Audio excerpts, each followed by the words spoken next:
Hello and welcome back to the channel. In the last video, I presented two reasons why you should not fully rely on the data when it comes to determining the final cutoff numbers in the diversity visa program. And in that video, I indicated that in the next video, which is this one, I would provide an additional reason why you cannot do that.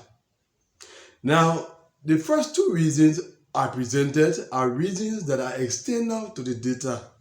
I talked about policy, for example, and also talked about the approach that is applied by those who are running the diversity visa program. Now, in this video, the reason I will be presenting is a reason that is internal to the data. It is a part of the data itself. So now let's go into that. Now, for those of you who have been following this channel, you would have realized that in a number of past videos, I was keen to explain to you the impact that COVID-19 had on the diversity visa program. Now, there are others who may not take that into consideration, but in today's diversity visa program, if you conduct analysis without taking that into consideration, then that is already sufficient reason why your conclusion may not be exact. Let's consider an example that concerns determination of the final cutoff number in the Africa region. Currently, the Africa region is at 52,000 cutoff number. If we should assume that a certain number of visas will go to the Africa region, and that in order for that number of visas to be reached, we still have to interview, say, 5,000 applicants.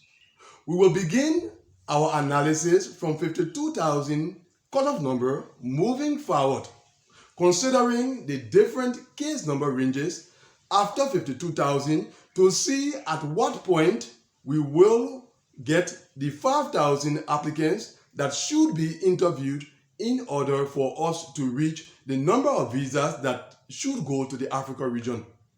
That is how the analysis concerning determination of final cutoff numbers in the diversity visa program is conducted. So in our case, if we consider up to 55,000 and we see that we cannot get the 5,000 applicants that are needed based on the real cases that are in that case number range, we will extend our case number range to a higher number in order to continue the analysis. We could extend it to 60,000. In case at 60,000, we still do not get the 5,000 applicants to be interviewed, we will further extend the case number range to a higher case number. If, for example, at 70,000, that is when we see that we are capable of getting the 5,000 applicants that are still needed to be interviewed in order for us to reach the number of visas that should go to the Africa region. Our conclusion will be that the final cutoff number for the Africa region will be 70,000. That is the reasoning that is behind this issue of using the data to determine the final cutoff number in a region. But is that binding? The answer is no. Why is it not binding? A number of the cases that you will take into consideration in your analysis will actually not be interviewed because of different reasons. For example, they are assigned at an embassy that is not performing well, so interview scheduling will not get to their case number.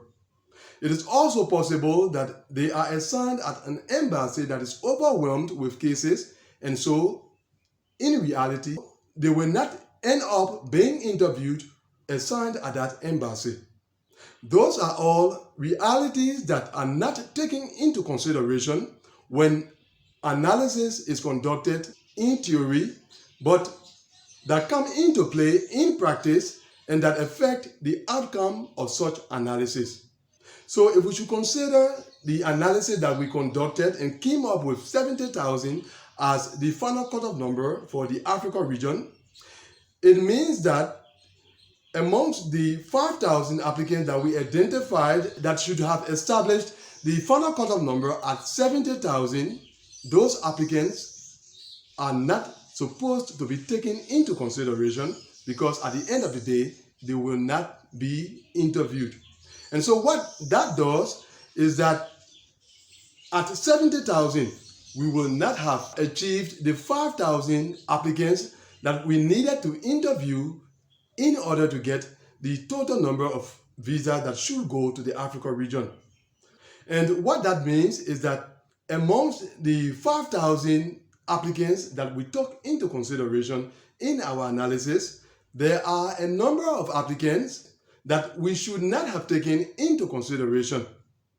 But taking them into consideration allowed us to establish the final cutoff number at 70,000. In reality, when such applicants are not taken into consideration, it means that in order for us to get to the 5,000, we will no longer stop at 70,000. We will need more cases or more applicants in order to reach our 5,000. Conclusion in our scenario, the final cutoff number that we will eventually arrive at in reality will be higher than the 70,000 that we found in theory. That's the difference between looking at the diversity visa program from a theoretical point of view and understanding the program as it happens in reality.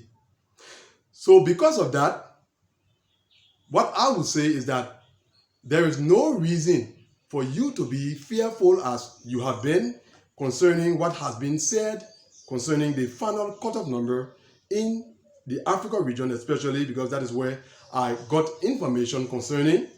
What will play out at the end of the day is not what someone has said will happen based purely on theory and not on practice. Now, what I'm going to do in an upcoming video will be to share with you what I personally believe will unfold in the DV 2024 program. I may not give you exact numbers, but I will tell you how I think things will go in this year's program. So look out for that video. Now, after watching both of these videos, I hope you are now in the position to understand why everything in the diversity visa program is not about data. Thanks for watching this video. See you, God willing, in the next one. Goodbye.